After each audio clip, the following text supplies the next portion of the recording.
that Milland Watson of my team be granted floor privileges for the remainder of the Congress. Without objection. Mr. President, I rise to urge my colleagues to reject Frank Bisignano's nomination to be the Commissioner of the Social Security Administration. The first 100 days of Donald Trump's second term have been filled with chaos and cruelty that has reached into every corner of American life.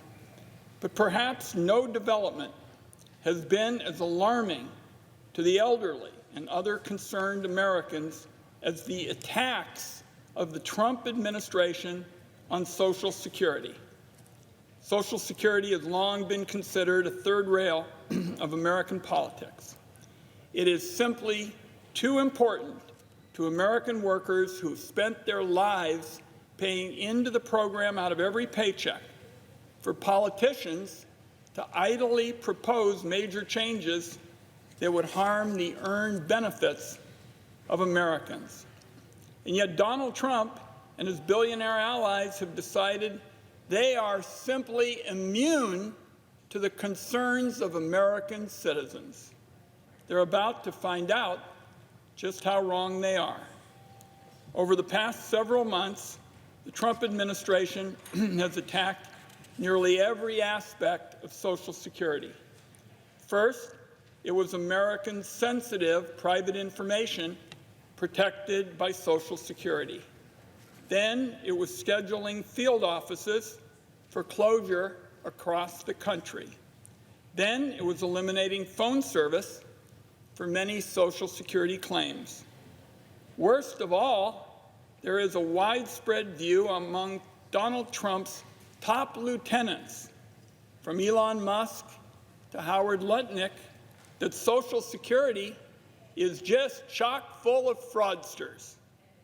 The whiplash caused day by day and all the disruption and chaos has resulted in bedlam at Social Security.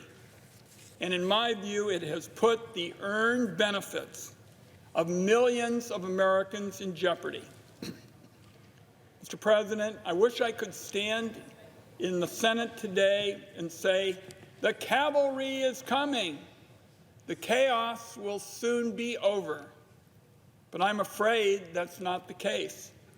If Frank Bisignano is confirmed, he's going to bring more chaos, lies, and callous disregard for Americans who count on Social Security that the Trump administration has brought to the agency through DOGE. That was front and center when the nominee came before the Finance Committee in March. Just before the hearing, Mr. President, I received a very valuable statement from a whistleblower, a former senior official at Social Security. The whistleblower stated that Mr. Bisignano had been deeply involved in the DOGE chaos at Social Security.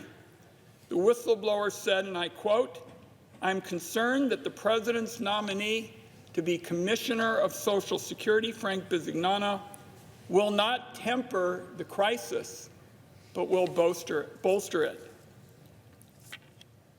The allegations presented by the whistleblower center around Elon Musk's DOGE and their attempts to access Social Security databases that hold reams of sensitive personal information of every single American. These databases, Mr. President, represent the Fort Knox of Americans' personal lives. Bank account numbers, home addresses, work histories, salaries, medical records. DOGE's cronies wanted unfettered access to the database. They're still fighting for that as we speak after they've been blocked in court. According to the whistleblower, Mr. Bisignano personally appointed his Wall Street friend, Michael Russo, to be the leader of the DOGE team at Social Security. According to the Washington Post, which independently verified, Mr. President, the whistleblower's account, and I'll quote here, after Russo had trouble persuading the career staff to expedite the hiring of a DOGE software engineer named Akash Bubba, Mr. Bisignano personally intervened to instruct Social Security staff to onboard Mr. Boba and give him immediate access to the agency's private data systems. Bisignano did not address what role he may have had in helping Mr. Boba gain access. Boba and Russo did not respond to requests for comment. That's a direct quote from the Washington Post newspaper. My view is this is a remarkable statement, Mr. President, that ought to alarm all Americans. I asked Mr. Bisignano about his affiliations with DOGE before, during, and after his hearing. Each time he disavowed the Whistleblowers challenge. I viewed that moment as an opportunity for Democrats and Republicans to come together, as we've done so often, on a bipartisan basis and get to the bottom of this before the Finance Committee reported the nominee to the full Senate. Unfortunately, my Republican colleagues didn't see it that way. I started by asking the chairman of the Finance Committee for a bipartisan meeting with this whistleblower to evaluate their claims and seek additional evidence to determine if the nominee lied to members of the committee.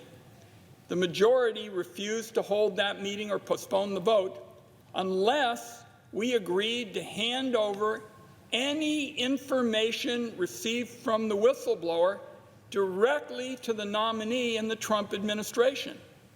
Mr. President, I just want to be clear on this point. This is a violation of Whistleblowing 101. That's because it allows the government to identify the individual blowing the whistle through a process of elimination. It jeopardizes the whistleblower's anonymity and safety, and I'm going to have no part of that as the co-chair of the Whistleblower Caucus with my friend Senator Grassley. There's a long bipartisan tradition in the Senate of treating whistleblowers with great respect and deep care. I'm here to warn America now about a dangerous erosion of congressional oversight that will have a chilling effect on public servants who are thinking about coming forward and blowing the whistle when government agencies are acting against the interests of the Americans they serve. Mr. President, I fear that the events that I have just described are going to cause public servants who want to do the right thing to put away their whistles. That is bad for good government. It's bad for congressional oversight of laws we delegated to the executive branch through our constitutional authority, and it is bad for Americans who expect their government to be responsive and transparent. The double whammy of disrespect for Social Security and the Americans who count on its earned benefits, along with the culture of secrecy and lies that exist throughout the Trump administration, is a bad omen for what's ahead for Social Security. Even if the Republican Party decides to pretend none of this is happening, Americans from Portland, Oregon to Portland, Maine, all of them are speaking out literally this weekend.